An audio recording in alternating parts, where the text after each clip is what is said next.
'cause I am a child of God. I'm no longer. Paano mo ma-detect, paano mo malalaman na ang blessing na nasa iyo ay galing sa Panginoon? Ngayong Pasko, November, December na, marami sa amin nagpe-pray ng napakaraming bagay. Nothing wrong with that because if it is God's will, then it will be done. Kaya lang may mga pagpapala tayong tinanggap na akala mo talaga ay pagpapala. Pero bandang huli, ang naranasan mo sa Diyos ay pagpapala. I want to give you an example. Nung ako ay bago graduate ng college, so graduate na ako ng high school, ako nag-aaral na ako sa college, nagkaroon ako ng girlfriend. That time, I was a Bible study leader sa isang area. Bible study leader ako. Ang sipag ko sa gawain yun. Pero nung ako ay nag-pray na sa isang girl, bigyan ko naman siya sa amin doon. Pinag-pray ko siya eh. Alam niyo ba, pagkatapos sa ilang taon na pamiligaw, nakamit ko yung matamis niyang oo. Akala ko ng blessing, kasi masaya ako, tapos ang gano'n nagkikita, punta kami sa Bible study, sabay kami, pag-galing kami sa church, sabay kami, pagka uwi na ng tanghalian, maglalabas kami sa mic, walang pagsigal yung kasiyahan ko na habang naglilipod kay Lord, ay masaya yung buhay ko dahil yung gawin ng puso ko, binigay niya. That was a blessing I thought at that. Ito na yung resulta, makinig kayo mga yuta at saka mga ministers. Sobrang kasiyahan ko, parang ayoko na siyang hiwalayan.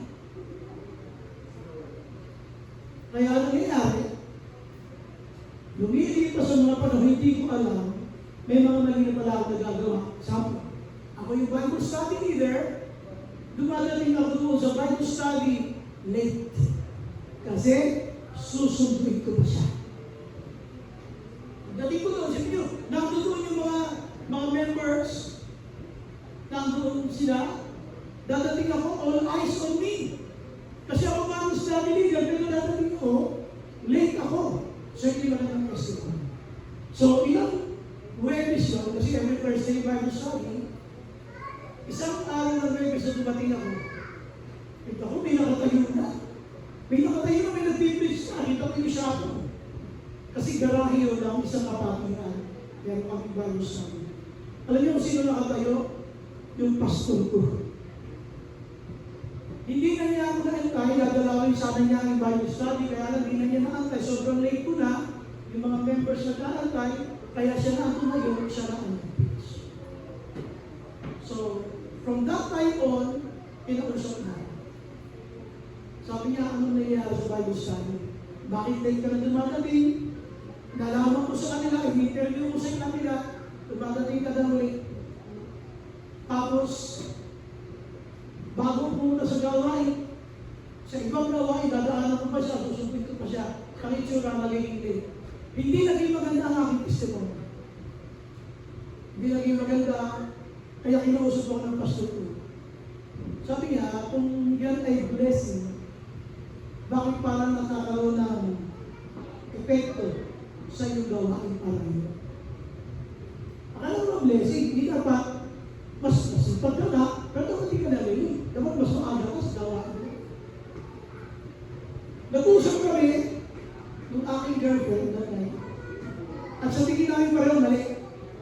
So, we tried to stop it. Nag-usap kami para hindi tayo naging blessing sa church. So, we stopped it. Nung i-stop namin yun, ang salita ay cool off. Pero yung parang umpisa na yun na talagang mawawala na yung aking damdamin sa kanya magiging siya. Pero ang tinuro ni Lord, ang pagpapala ay naglalapit sa Diyos. Ang pagpapala, dapat lalo ka nagiging banal sa harapan ng Diyos. At ang pagpapala, dapat may magandang patutuo.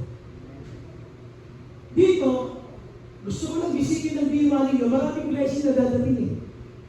December, maraming blessing na dadating. Pag-aralan mo, baka yung blessing na akala mo is a false blessing. Lalo na marami tayong mga gusto ma-acquire this year. Ang tignan mo mabuti, ito ba ay pagpapala talaga o isang buwan? False. Isang buwan na pagpapala. So basahin natin ang isang talinghaga na binanggit ni Jesus. Matatagpuan niya sa book of Luke, chapter 12, verses 16 to 21. And he told them this parable. Sinabi niya ito sa kanila ay isang talinghaga. So in the ground of a certain rich man yielded an abundant harvest. Isang tubain na isang lalaki ang nakaranas ng balawak na magandang pagbunga ng kanyang pananim. You know, the ground of a certain rich man yielded an abundant harvest, maraming harvest. Kaya nasabi niya, sa kanya sabi niya, he thought to himself, what shall I do? I have no place to store my crops. Sana all, no? Sabi niya, ano ba magagawin ko? Sobrang dami na ng aking inani. Ang sabi ng Bible, he was a rich man, and then he experienced yung abundance of harvest. At sabi nito ng Bible, sinabi niya kanya sa kanya sarili, anong gagawin ko? Wala na akong lugar para paglagyan pa ng aking mga inani. Ganito na lang. Sabi niya, then he said, this is what I'll do. Ganito gagawin ko. I will tear down my barns and build bigger ones, and there I will store my surplus grain. Sabi niya, sisirain ko ang aking kasalukuyan ng kamalig, at magtatayo ako ng mas malalaki. At doon ko ilalagay, kumbaga yung stock ng kanyang mga inani. I will store my surplus grain, and I will say to myself, so nakaranas siyang blessing ha. Ngayon, ang gagawin ko na lang, dahil marami na akong pagpapalang nakitabi, sabi niya, I will say to myself, hey, you have the plenty of grain laid out for many years. Take life easy, eat, drink, and be merry. So sabi niya, ngayon, marami ka ng inani, sinira mo rin dati mo mamaling na maliliit, nagtayo ka ng mas malalaki, ngayon, sasabihin mo sa sarili mo, marami ka ng stock na pagkain, natatagal na maraming mga taon, kaya, take life easy na lang. Sabi niya, eat, drink, and be merry. Ang ganda, no? Sino ang hindi nagpaplano ng ganyan? Lahat tayo na ganyan plano, kaya na nagsisikang mabuhay. Gusto natin, at least, may savings tayo, pero tayo talaga mga reserva, kaya nag-iisip tayo ng parang paano tayo makakaroon ng profit pa more. Kaya the problem is this, yung second slide. Ito sabi niya. So, ang nasabi niya kasi, ayan, take life easy, eat, drink, and be merry. Bakit? Sa second slide, ay parang hindi natuwa si Lord sa kanyang plano sa buhay. Kasi dito, wala siyang inisip tungkol kay Lord. Ang kanyang inisip lang, ang sinabi niya lang sa kanyang sarili, take life easy, eat, drink, be merry, and attend Bible studies. And lead Bible studies. And make some discipleship. Sabi niya na, gawin, wala. Kaya si Lord, sabi niya, hangal. But God said to him, you fool, this very night your life will be demanded from you, then who will get what you have prepared for yourself? Ikaw na hangal. Sabi niya, you fool, wala kang plano tungkol sa akin, wala kang plano tungkol sa Diyos, wala kang binanggit tungkol sa paglilingkod, you don't have any plans about serving Jesus. Okay, ngayon din gabi, kukunin ko ang iyong buhay. Sabi ko, this very night, your life will be demanded from you, then who will get what you have prepared for yourself? This is how it will be for whoever stores up things for themselves, but is not rich toward God. Ito yung sabi natin false blessing. Sabi mo magpapala, ba't wala akong binabanggit tungkol sa Diyos? Akala ko lang kung sinagot ako ng reference to, akala ko blessing. Pero nalate ako sa gawain ng Diyos.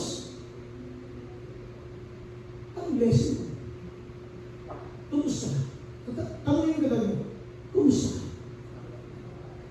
Mga yung inakala mong pagpapala ay isang huwad na pagpapala. So dito, pinaliwanag na ito ng Panginoon through Jesus, the using this parable, na ang dami mong plano para sa sarili mo, pero wala kang plano tungkol kay Lord. What about you? What are your plans with Jesus? December is approaching, the end of the month for 2025 is about to end. What have you done so far?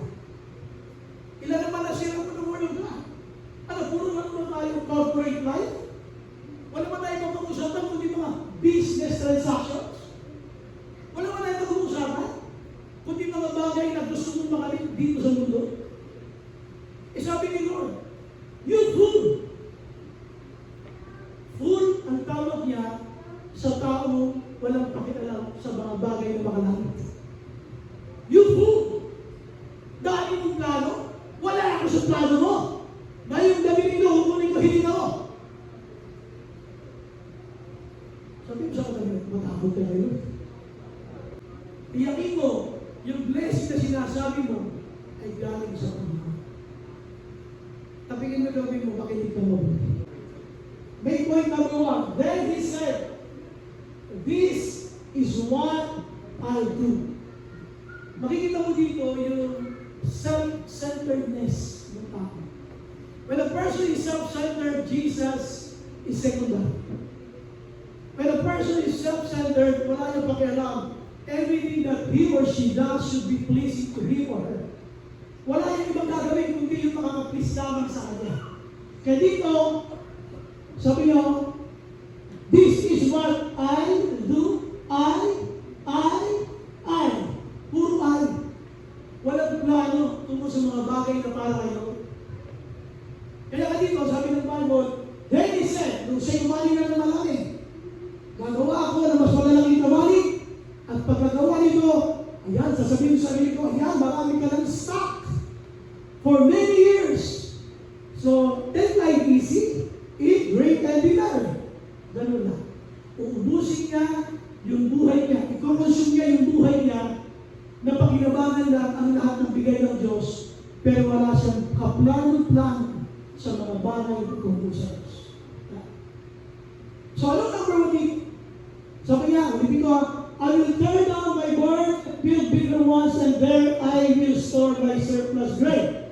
At sasabihin ko sa sarili ko, ayan, you have plenty of grain laid up for many years. Take life easy. Huwag ka muna natin sa Bible study. Huwag ka muna natin ng CG. Baka magpas ka na sa langit yan. Total na oo ka naman. Kahit hindi ka natin ng cell group, para saan? Diba? Eh, bless ka na. Eh, makakailang sweldo ka na. Eh, makakailang ka na pinagpapalan mo. Eh, you have plenty of grain laid up for many years. So, ito na. Take life easy.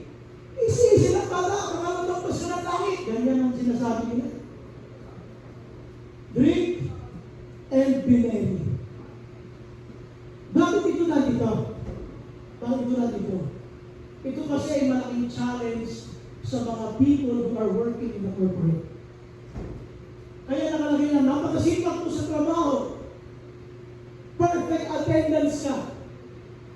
Pero pagdating sa gawain ni Lord, maiintindihan naman ako ni Lord. Kaya mga number 1 employee, meron kang natanggap na yung number 1 natin na award.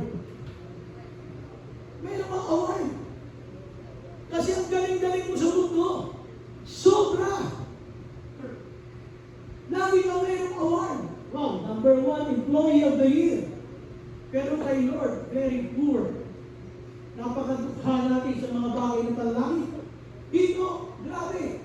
We exempt and continue excelling. Nag-exempt ka ang grabe. Oh, super galing mo.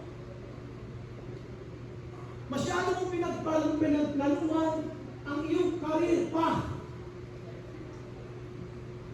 Pinag-aralan mo yung ladder of success. Pinagbuti mo talaga.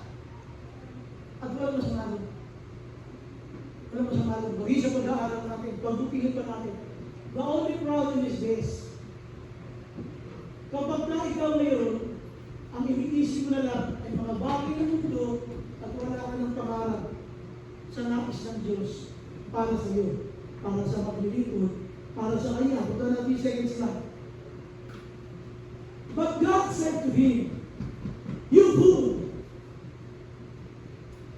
Hindi masama yung mga na-acquire mo sa mundo. Hindi. Kaya natin nyo, wala ka ng pagdamit-damit tungkol sa mga bagay na bigay ng Diyos. Bakit na ba humihina? Sino ba nagpapahinga sa iyo, boss mo? Sino ba nagbibigay sa iyo ng hininga? Hindi naman yung kuya mo, yung tatay mo, yung nanay mo. Dito nagbigay sa atin ng hininga si Lord. Kaya wala kang may pagpapalit dyan. Kaya si Lord nasasaktan, you've been planning a lot about earthly things.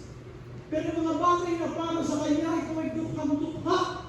Kailangan ba mo namang i-remind ko yung Wednesday word na attend na kayo? Kailangan ba ba talaga i-remind? Hanggang kailan? Ito, this is how it will be with whoever stores up things for themselves, but is not rich. Lord, how much? How rich are you in terms of godly things? Gano'n ka kaya sa mga bagay na panlangit? Kumusta ka? Di ba ang sinasabi lang niya? We are very much excited about the earth. Kasi dito kasi, meron kasi mga earthly benefits. May mga award ka eh. O, usapan tayo ha, tapatan ng usapan. Tapatan ng usapan. Paano pagka wala na magulang? Kanino ba alas? Sa trabaho. Anong katiyakan mo na ang lakas mo mananatili habang panahon? Kanino ba alas? Paano pagka yung lakas na meron ang taglay-taglay ay nawala? Paano ka mabuhay? Paano magiging maayos ang iyong buhay? Dito, ano ba yung ipaglaban natin sa buhay? Dito sa mundo, ano ba yung ipaglaban natin? Alam niyo, dito sa mundo, ang pinakipaglaban mo dito sa lupa ay yung kaluluwa mo, dawag money daw. Wiring and false blessing. So number one is a why. Ito sa second thing. Itong pinabasa natin, we are trying to expose Luke chapter 12. Mahaba yan. Then, Jesus said to His disciples, sinabi niya, binasa natin yan, 21 na, ito 22 na. Same chapter yan. Then Jesus said to His disciples, therefore, I tell you, or therefore, alam niyo naman yung therefore, nasa conclusive part yan, na sinasabi ni Jesus. Ito ang gusto mo sabihin sa inyo, sabihin sa inyo malala. Do not worry about your life. What you will eat, or about your body, what you will wear. Why? For life is more than food. Amen. For life is more than food. Tuloy natin.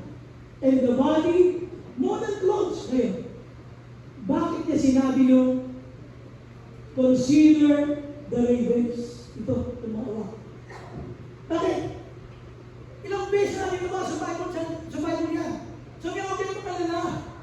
Sabi niya, doon sa iyong kain, sa iyong dadamitin. Sabi niya, consider the ravens.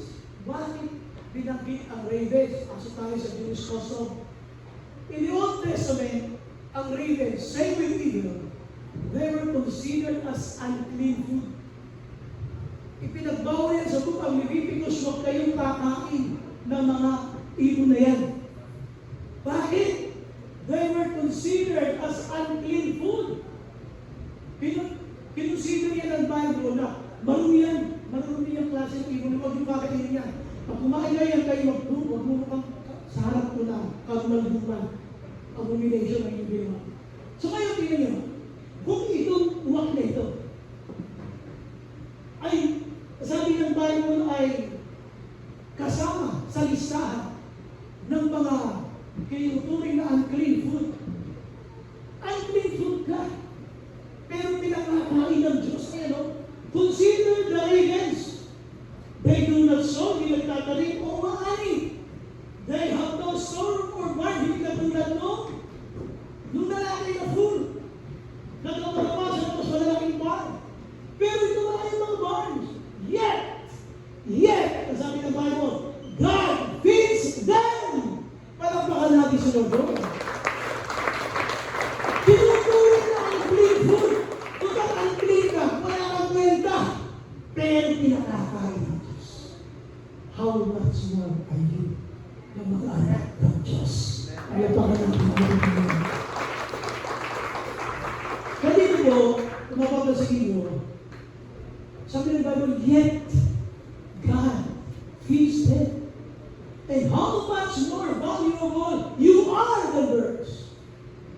Pinakikita ito, para maiintindihan mo kung gaano ka ka-valuable sa harapan ng Diyos.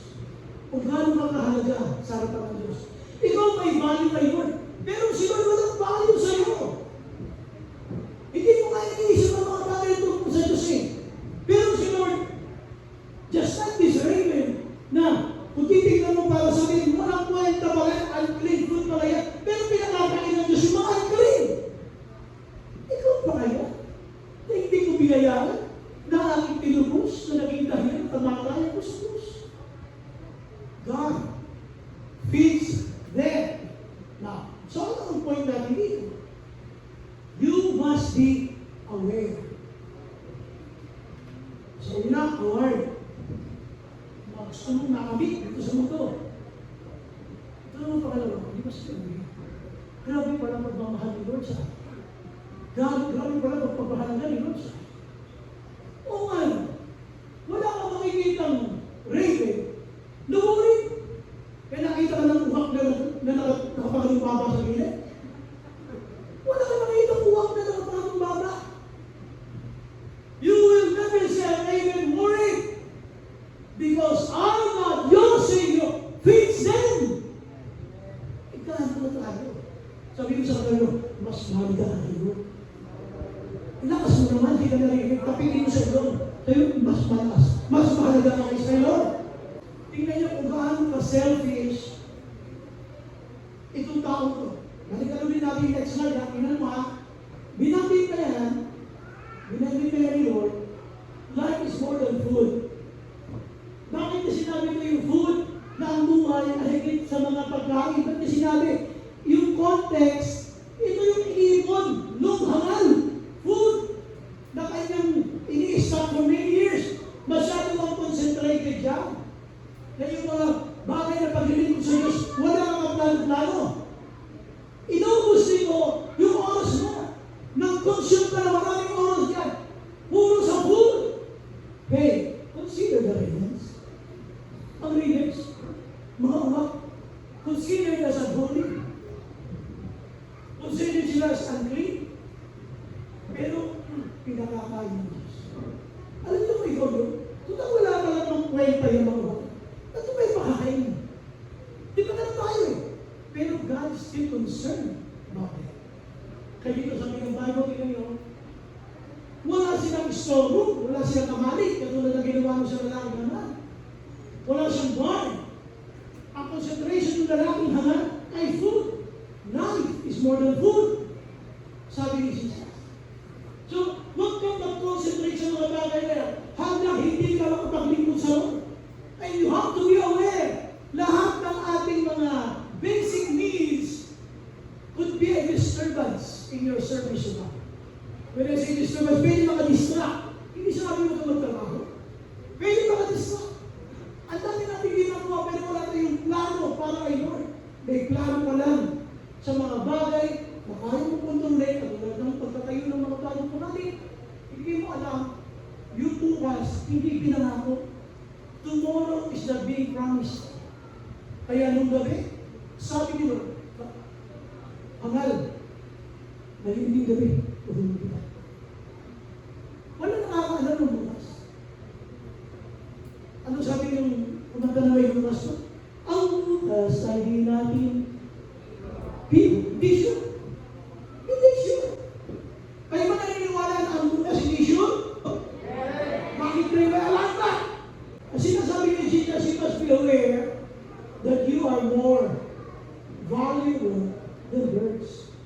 Ugali talaga ito lalaki ito. Then he said, this is what I'll do. Grabe talaga ito eh. Nakakapikon. Ang daming plano sa buhay, pero walang balak maglingkod sa Diyos. Ang daming tinanggap na blessing kay Lord, pero walang balak maglingkod kay Lord. Ayun o.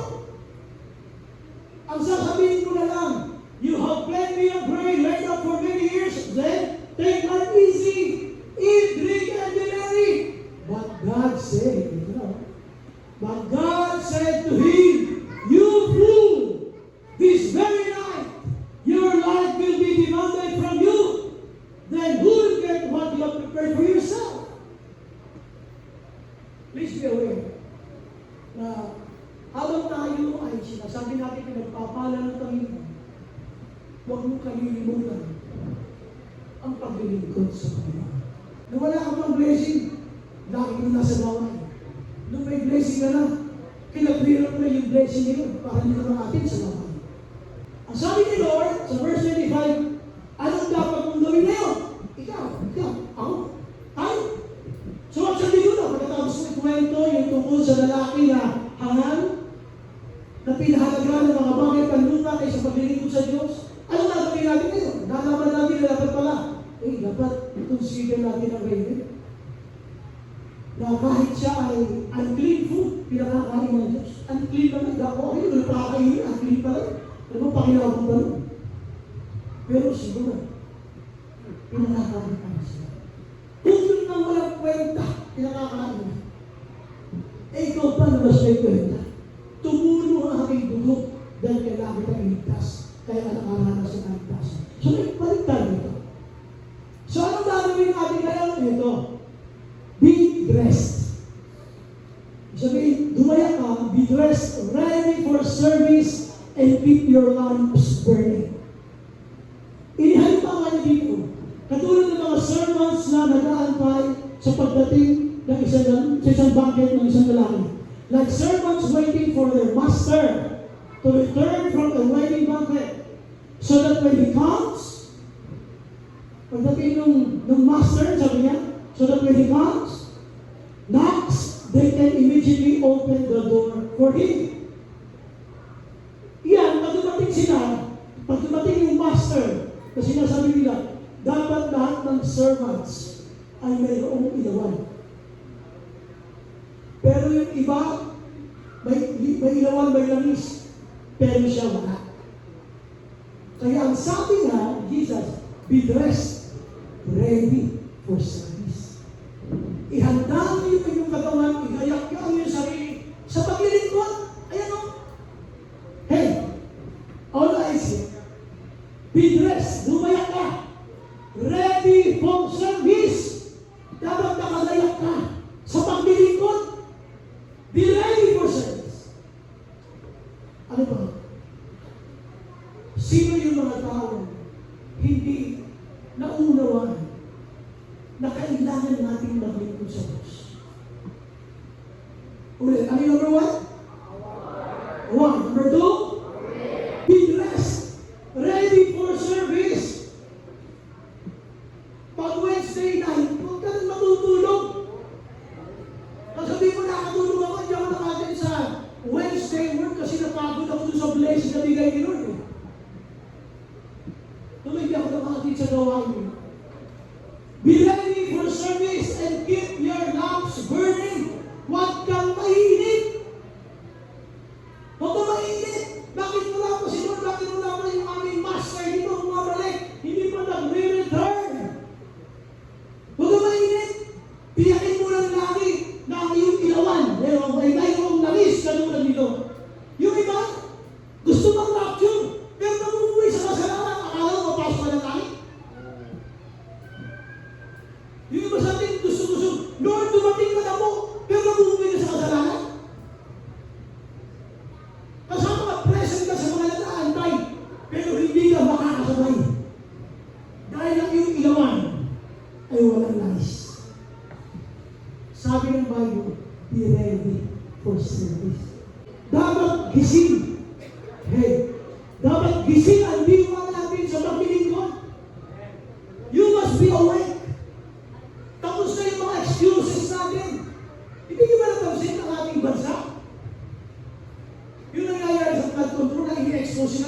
expose ngayon?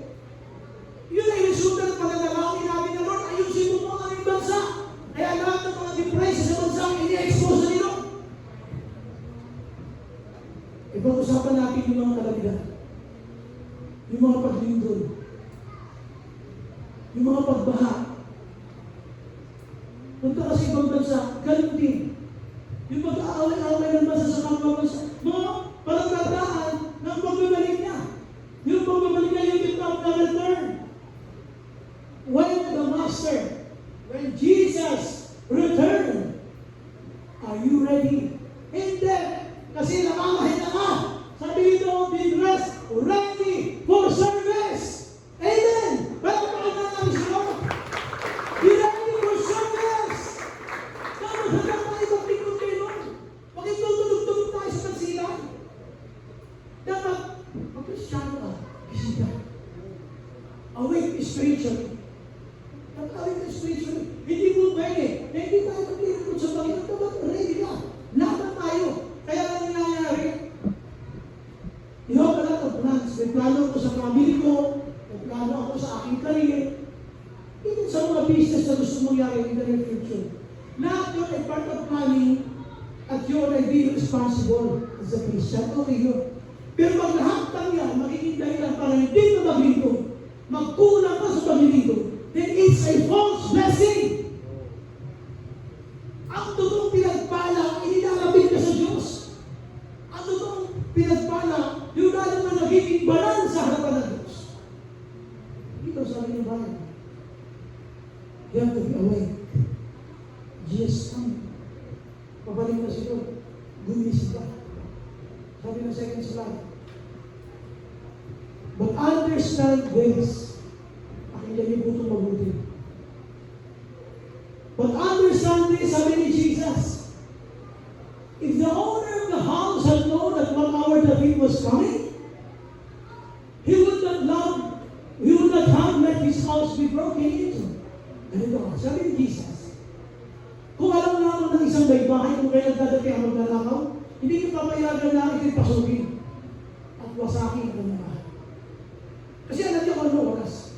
Sino sa inyo yung pinagpaalaman ng magnanakaw na dadating siya makadala sa susunod na araw? Wala naman yun.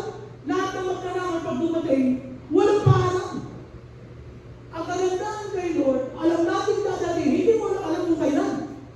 Kaya, be ready for service. Kaya kailangan handa tayo sa paglilingkod. Kung tayo tulog-tulog, lalo na pag pinagkalooban ka ng Diyos sa mga potensyal na ginagamit para sa gawain niya, tapos tulog-tulog ka, ayaw may magamit, mananagot ka sa harapan ng Diyos. Understand this. Sinabi ang Jesus. Kung alam mo lang, di ba ito maglaman din eh? O, sabi nung magnanakaw na kapitbahay natin, dudukutin ng ngayon manok. Kami wala susundarin manok, pipilipitin ng ngayon. Hindi alaon na pala, nakalagin yung pana mo. Nakalagin yung pana mo.